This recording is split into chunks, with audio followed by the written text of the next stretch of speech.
I was wrong. I was a little stupid. I was wrong. On the front line, I will stand back and stand in a fire. Hello everyone. Selling more gear. As you know, this new studio that I want to buy, a new house, I need a ton of cash up front to pay. So I'm selling quite a lot of stuff. It's looking good. This drum set right here, I'm not selling. Never ever. It's just so much fun. I just learned like yesterday some new small fills.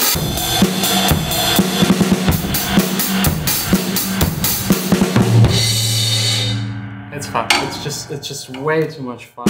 I actually don't have the time to play the drums. Like really, absolutely not. It's so busy right now. As you know, I have 2 labels right now. I have like a DJ school, music production school, which like there are not a lot of people coming right now due to COVID, but also that eats up a lot of time. Then we record a lot with people renting the studio. I make a vlog every single day, editing and filming.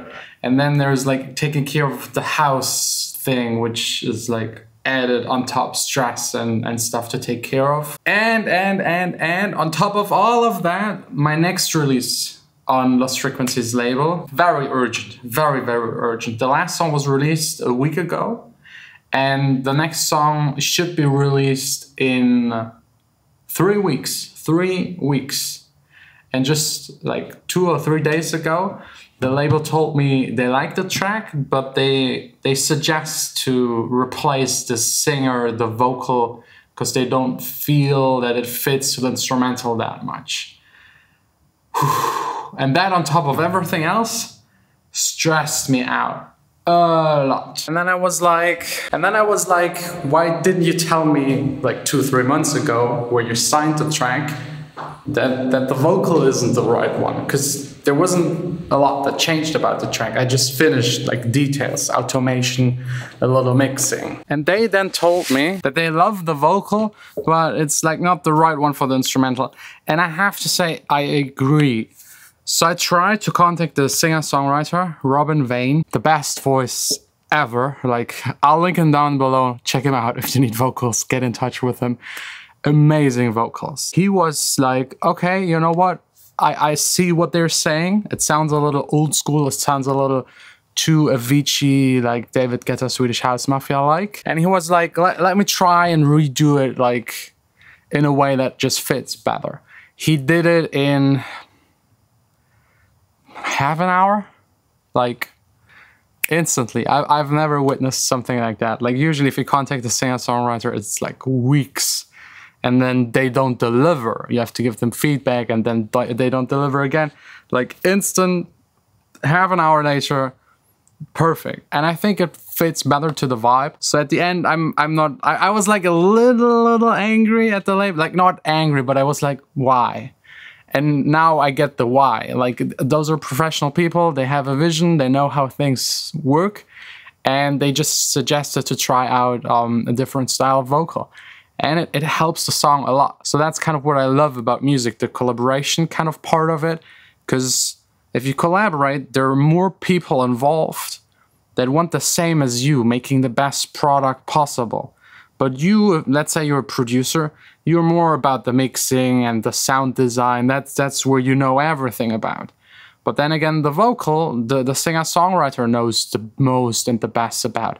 And a label usually knows what their audience, the audience of the label, what usually sells the best. And if you combine all of that, you get like a pretty good track. And I think Save the Day, that's the track I'm talking about, is really cool. So let's open up the project and play you the 2 different versions. And let's see if you agree, if you also think the new style of vocal helps the song. We got right here the full project, 72 tracks. It's getting quite a lot. By the way, the M1 MacBook handles it all fine, no problem. I have like the project is still the old version with the old vocals, and underneath I have like the draft, like the vocal just on top of the instrumental. Let's switch a little back and forth and appreciate the change. Like the old is cool, but it sounds old. It was recorded like 3-4 years ago. A lot has changed, so I love the new version. I sat on the throne, rising, rising.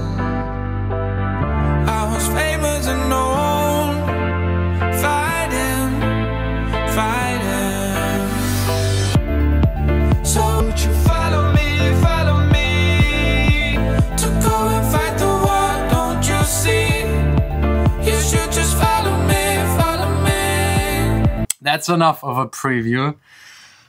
I like there's a big difference, and like first I was like, why so late? Why so upfront of the release? Such a big and drastic change as like getting new vocals. I'm happy that they gave me that feedback that I initially didn't maybe want to hear, and that they pushed me to request new vocals. Also, huge thanks to Robin for delivering.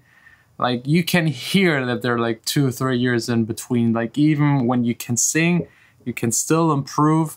Just sounds amazing. I can't wait to finish the song. It's just like implementing the vocal, sending it off to Lost Frequencies and his team, and getting it out there for you. Wait, let me check before I say something stupid. 1st of August, save the day, out on all stores, on Found Frequencies. Can't wait to share that one with you. Can't wait. Now, give me like an hour or two to implement the vocals, polish everything a little, and maybe add some analog goodness. On the front line, I will stand back and stand in a fire. Then I will come and save the day. Of course, it took a little longer, but it's done. Save the Day is done, ready for release, 1st of August. Another teaser in the outro with like probably my favorite synthesizer sound I've ever made. And again, a huge thanks to the team and also to Lost Frequencies, because like he was like smart in a very, very nice way. Because I was like complaining why the change so sudden before the release, such a big change. And I was worried that I couldn't like change it in time, because there was also the option to get another singer. And like, anyways, he said like, you know, Watch Me Burn is such a nice track, and it's performing really well. We want to keep up the momentum, and to keep it up, we want the vocal to fit and like have on equal part to Watch Me Burn a follow-up. And that's just great, because like that helps me the most as an artist. So thanks again to everyone for pushing me a little. I was wrong. I was a little stupid. I was wrong. I'm glad I did it.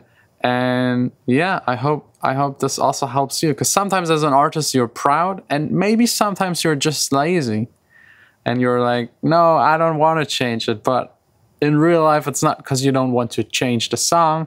It's because you don't want to put the work into it. And you never know if putting the work into it is worth it. Sometimes it isn't. But in this case, it was definitely 100%. It just elevates the track by so much I can't even describe. I hope you agree. Thanks a lot for watching. Tomorrow back here in the studio. Check out the singer. Check out Found Frequencies. That's it.